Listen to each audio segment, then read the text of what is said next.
just after we finish wrapping up the retrospect for the Toronto Maple Leafs versus the Tampa Bay Lightning, we immediately jump into the next series, which is against another Florida opponent, that being the Florida Panthers. And so in this video, we are going to be previewing the Toronto Maple Leafs versus the Florida Panthers in the second round. Probably a matchup that not a lot of people expected, given the history of the Leafs and who the Florida Panthers were up against. And so I guess that is a great transition into the first topic of conversation, which is the Florida Panthers themselves. I mean, wow, just wow.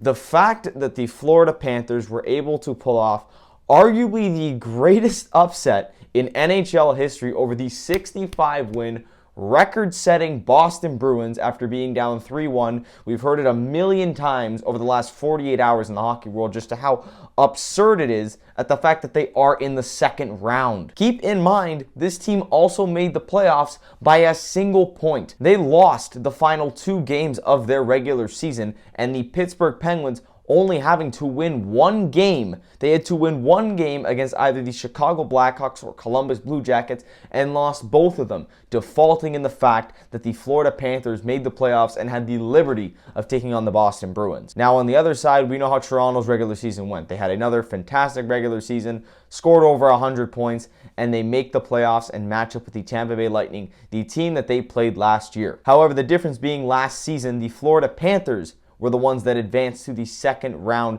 to take on the team that defeated the Leafs, being the Tampa Bay Lightning. In that series, the Florida Panthers quite literally had their food fed to them by the Lightning, losing 4 straight and being swept, not winning a game in the second round now since 1996. However, it's not to say Florida last season was not a successful team. They won the President's Trophy. They made it to the second round for the first time since 1996. Overall, it is a season that you can look at as a Florida fan and say we finally made some improvement. And then, of course, Florida makes the blockbuster trade in the offseason, trading for Calgary Flames forward Matthew Tkachuk and trading out franchise legend Jonathan Huberdeau and budding defenseman Mackenzie Weegar as well. A lot of people looked at that, and the decision at that point was split as to who won it, but you can clearly see with the overall impact that Matthew Tkachuk has had that the Florida Panthers win this trade going away. I'm pretty sure that Jonathan Huberdeau had the biggest drop-off in points by a player ever, I'm pretty sure. I don't know the exact stat on it, but it was a huge drop-off from where he was last year with the Panthers. But regardless, the Panthers, down 3-1 of the Boston Bruins, going into Boston, where Boston can close out the series at home. The Florida Panthers pulled it out off of a, albeit Allmark gaffe. It was a terrible gaffe by Linus Allmark to just give away the puck the way that he did. But Florida takes advantage. And that, I guess, is the main theme, is that Florida was able to battle their way back into the Boston series because Boston either just began to take them lightly or just overall, just the Bruins just stopped playing like the dominant style that we've seen them play all year. There was a lot of giveaways. There was a lot of turnovers. Linus Allmark and Jeremy Swayman alike did not have good closing out games in that series, and Florida was just able to capitalize on it. And as I said in my last video, you don't have to be the better team in the series to win a playoff series. You have to want it more. And Florida, going away, wanted this more. I mean, even when they're down 3-1 in the series, like I previously alluded to, they just want it. They're able to capitalize where Boston trips up, and it is the reason why they win this series. Matthew Tkachuk even says that a lot of people had picked them to lose, and albeit a 65-win team against a team that barely made the playoffs, of course a lot of people are going to pick the Boston Bruins, but the one point that he did make is that the guys in the Florida Panthers locker room did not see it that way, and they believed that they could win that series. Florida could very well upset the Toronto Maple Leafs, but going through this lineup, I mean, the average hockey viewer probably isn't going to recognize some of these names, but if you are keen-eyed and you are a crazy person like me, you will see that there is a lot of value in this Florida Panthers lineup that maybe the average hockey fan doesn't see. And so let's just go over it really quickly here. On the top line, we have Carter Verhaeghe, Alexander Barkov, and Anthony Duclair.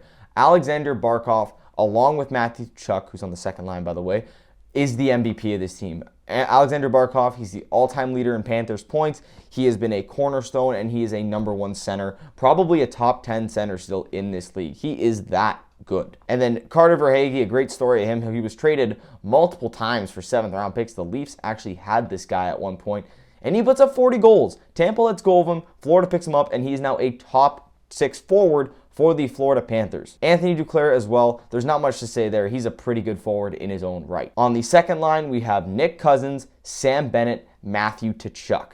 Now, I'm going to go over Matthew Tkachuk very quickly. If the Leafs want any chance at winning this series, you cannot, and I mean you cannot, give into the antics of Matthew Tkachuk. He is one of those guys, similar to Brad Marchand or Corey Perry, who really likes to get into the opponent's heads. And the more you feed into this guy, you're going to take a penalty, you're going to have a giveaway, or you're going to have some sort of crazy gaffe. And all thanks to Matthew Tkachuk, because he can do that. And then Sam Bennett, another Calgary Flame, might I add, previously at the very least. He is known as a playoff performer. Just his nickname is literally Playoff Bennett. So that in and of itself explains it. And then Nick Cousins, I know him more as a journeyman. As far as I know, he's a pretty good forward, and he seems to fit pretty well in that top 6. And then going into now the bottom 6, we have Eetu Luostarinen, Anton Lundell, and Sam Reinhart. That is just a great shutdown line. Eetu Luostarinen just keeps getting better as the season goes along, even going into the playoffs. Anton Lundell, another very defensively minded forward. And Sam Reinhart, who a lot of people seem to forget is on this team that Florida traded for from the Buffalo Sabres. And so rounding out the forward group now, we have Colin White, Eric Staal, and Zach Dalf. I think that's how you say his name, Dalp or Dalf, I think. I'm not entirely sure because I've never actually heard of this guy, I'll be completely honest with you.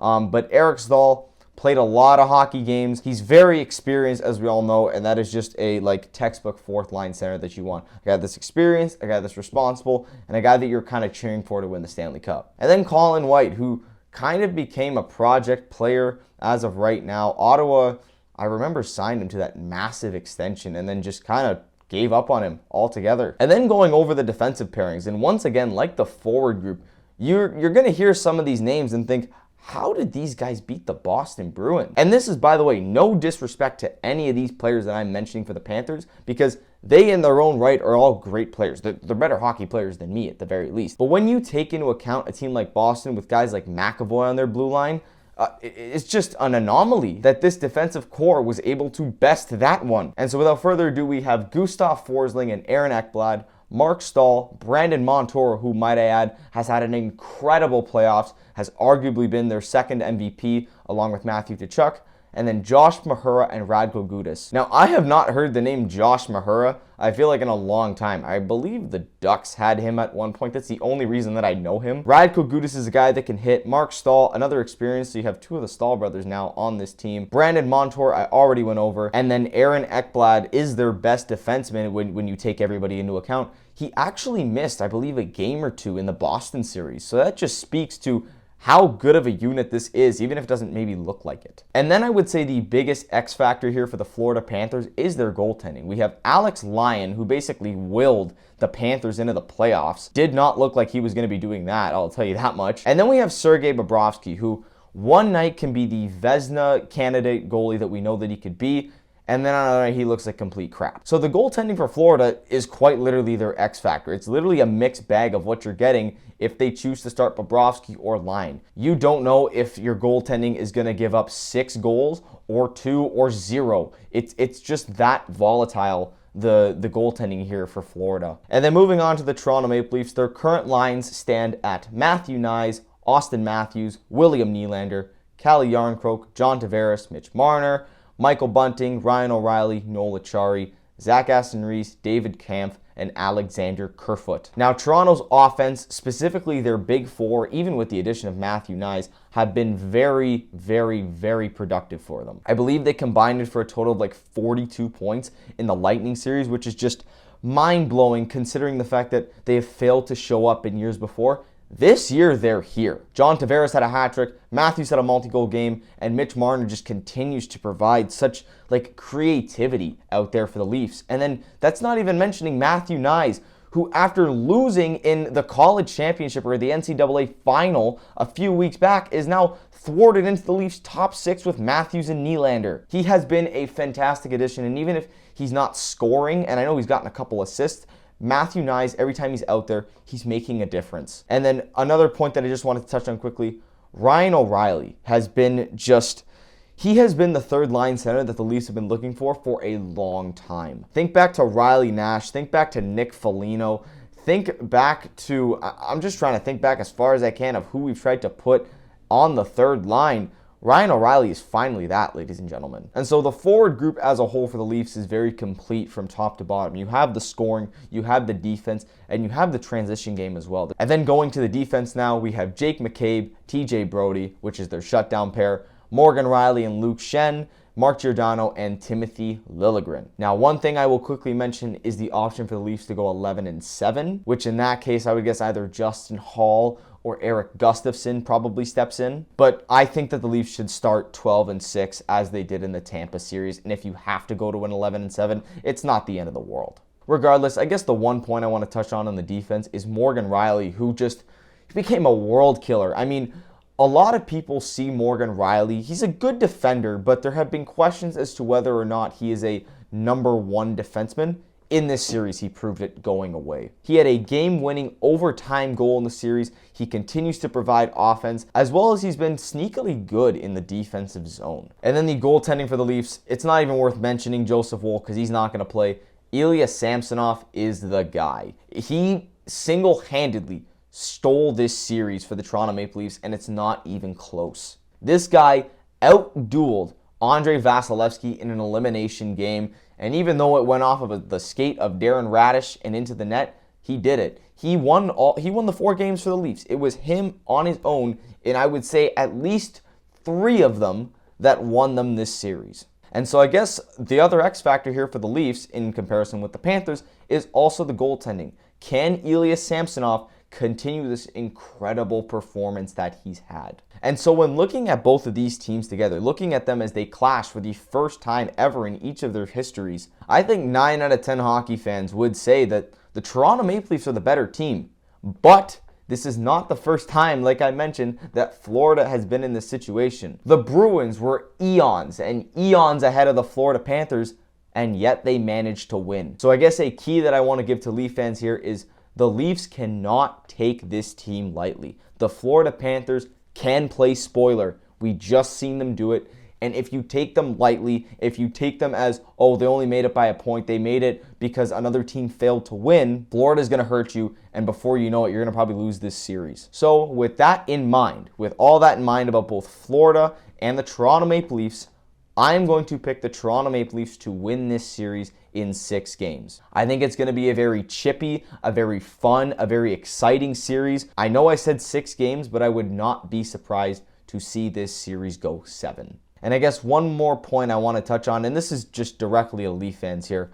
Would anyone truly be satisfied if the Leafs just won a round? I mean, if you think about it, the goal is to win the Stanley Cup. That is what it is. And although it was great, it was a triumph. We finally slay that first round demon.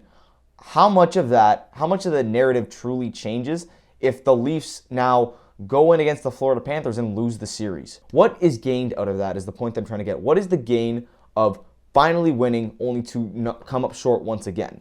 Like I said, the goal in the NHL is not to win a series. It is not to win 2 series. It's not to win 3. It's to win 4. It's to win 16 games and win the Stanley Cup. And so that is what I want to have your sights on. Start with a series.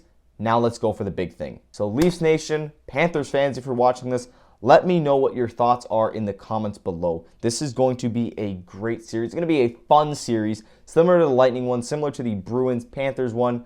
And I'm just so excited because these 2 teams have never matched up before. It's going to be fun. And so with that, follow the Instagram. It's Buzzin' Hockey. You already know what it is. Once again, let me know what you think is going to happen in this series. I know I'm posting this literal hours before puck drop for game 1 at least. And I will see you guys next time.